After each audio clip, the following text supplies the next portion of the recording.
ओम शांति। घर में पूजा स्थान, उसका क्या महत्व है? क्यों बनाना चाहिए पूजा स्थान? क्या वो जरूरी है या नहीं? तो आज हम इसी विषय पर बात करेंगे कि घर में पूजा स्थान होना चाहिए या नहीं, और पूजा स्थान हम क्यों बनाते हैं घर पर।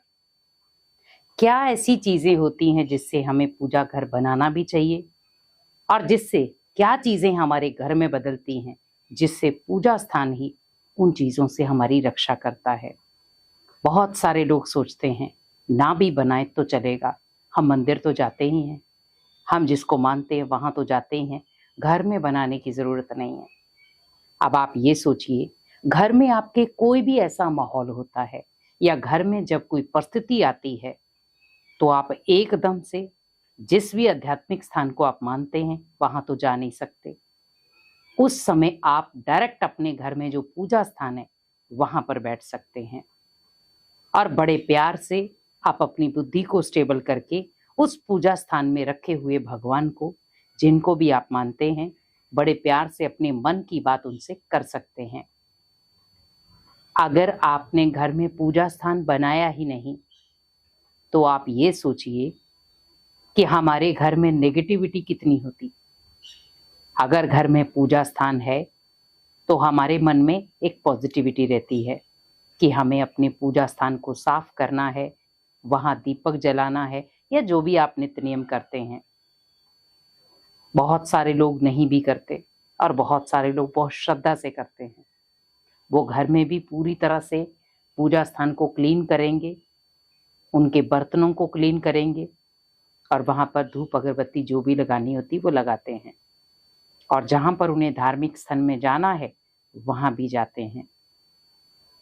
घर में पूजा स्थान होना बहुत शुभ माना जाता है, लेकिन उसमें हमें कौन सी ऐसी चीजें करनी है जिससे आपके घर में सुख समृद्धि भी आए और धन में बरकत भी बढ़े।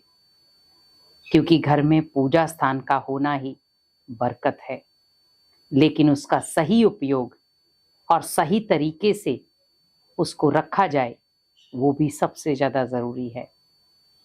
हम कई बार उस पूजा स्थान का महत्व समझ नहीं पाते कि हमने वो अपने घर में क्यों बनाया है। जैसे आप अपने घर को डेली क्लीन करते हैं, अपनी किचन को डेली क्लीन करते हैं, आप जहां पर सोते हैं पूरे बेड को क्लीन करते हैं, तो वैसे ही सोचें पूजा स्थान जहां पे भी है मुझे उसे वहां पर बहुत अच्छे तरीके से क्लीन करना है। और कई बार हम क्या करते हैं, जो चीजें हमारे घर में साफ सफाई के लिए होती हैं वही हम पूजा स्थान के लिए भी यूज करते हैं। गलती ना करें। पूजा स्थान के लिए आप एक नए कपड़े या कोई ऐसी चीजें रखें जिससे घर की चीजों का महत्व उन तक ना जाए। क्योंकि जो हम घर में झाड़ू लगाते हैं वही हम पूजा स्थान में लगा रहे हैं, जो हम घर में यूज कर रहे हैं वही चीजें, कपड़ा हम पूजा स्थान में सफाई में यूज कर रहे हैं। नहीं, थोड़ा सा ध्यान रखें कि वो भगवान का स्थान है, पूजा स्थान है। हमने किसको दिया है वो स्थान? भगवान को। तो जब हम अपने स्थान को इतना क्लीन रखते हैं तो हमें भगवान के स्थान को कितना क्लीन रखना था। क्योंकि बरकत तो वहीं से होगी, सुख समृद्धि भी आपको वहीं से आएगी। तो सबसे पहले मुझे अपने पूजा स्थान को साफ करना है। आप जैसे घर में कुछ भी कार्य करते हैं, आप अपने घर की सफाई करते हैं, तो बहुत सारी लेडीज हैं तो वो सफाई करती हैं बिना नहाए। बहुत अच्छी बात है, आप बिना नहाए पूरे घर की सफाई कर लेते हैं। लेकिन ध्यान रखें कि भगवान, अगर आपने पूजा स्थान कोई ऐसा मंदिर बनाया है तो वहां पर आप उनके जो बर्तन हैं या जो भी चीजें हैं उनको आप नहा करके ही हाथ लगाएं। बिना नहाए पूजा स्थान की कोई भी चीज को हाथ ना लगाएं, ना हाथ धोकर लगाएं, या आप एक दिन पहले उसे साफ कर दें। जैसे आप रात को थोड़ा सा या शाम के समय आप पूरे मंदिर को अच्छी तरह से साफ कर दें, ताकि जैसे सुबह आप तैयार हों फट से आप दीप अगरबत्ती कर सकें। लेकिन शाम को भी हम करते हैं तो शाम को भी क्लीनिंग करें, और सुबह भी। कई बार आपने देखा होगा बहुत सारे घरों में मंदिर होते हैं, वहां बहुत सारी फोटोएं होती हैं और उनके ऊपर हम तिलक लगाते जाते हैं, लगाते जाते फोटोएं इतनी गंदी कर देते हैं। नहीं, हमें एक छोटा सा तिलक लगाना है, लेकिन जब अगले दिन हमें वो प्रॉपर तरीके से दोबारा वही प्रोसेसिंग करनी है तो हमें अच्छी तरह से उसे साफ करना है ताकि उसको एक नई ऊर्जा के साथ कर सके। हमें नित्य नियम नहीं है कि हमारा एक नित्य नियम है कि हमें कैसे भी करके उसमें एक दीपक जलाना है। नहीं, दीपक और अगरबत्ती का कारण क्या होता है? दीपक का भावार्थ भगवान कहते कि बच्चे अपनी आत्मा रूपी दीपक को जलाओ।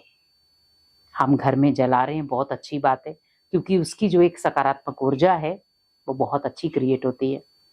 बहुत सारे ऐसे भी हैं दीपक सिर्फ लगाने जाते हैं मंदिर में, दीपक लगा दिया, वापिस वहां एक बार दो बार घंटी बजा दी और हो गया काम पूरा। नहीं, आप रोटी बनाने भी किचन में जाते तो टाइम लगता है ना। आप उसी प्रकार सोचे, आप भोजन करते हैं तब भी टाइम लगता है, तो पूजा के लिए इतना सा ही टाइम क्यों?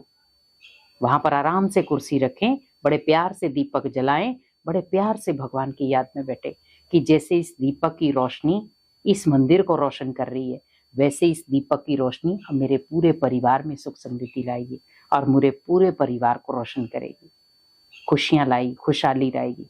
और अगरबत्ती जैसी जलते हुए खुशबू देती है, वैसे ही फील करें कि मेरे घर में हर एक व्यक्ति बहुत अच्छा है। जैसे अगरबत्ती खुशबू दे रही है, मेरे घर के हर एक इंसान के चेहरे पर खुशी है, स्माइल है और एकता है। तो जब ये मंदिर में बैठकर आप संकल्प करेंगे तो आपके घर में सुख समृद्धि होगी। इसीलिए घर में जो मंदिर हम बनाते हैं उसका बहुत बड़ा भावार्थ है।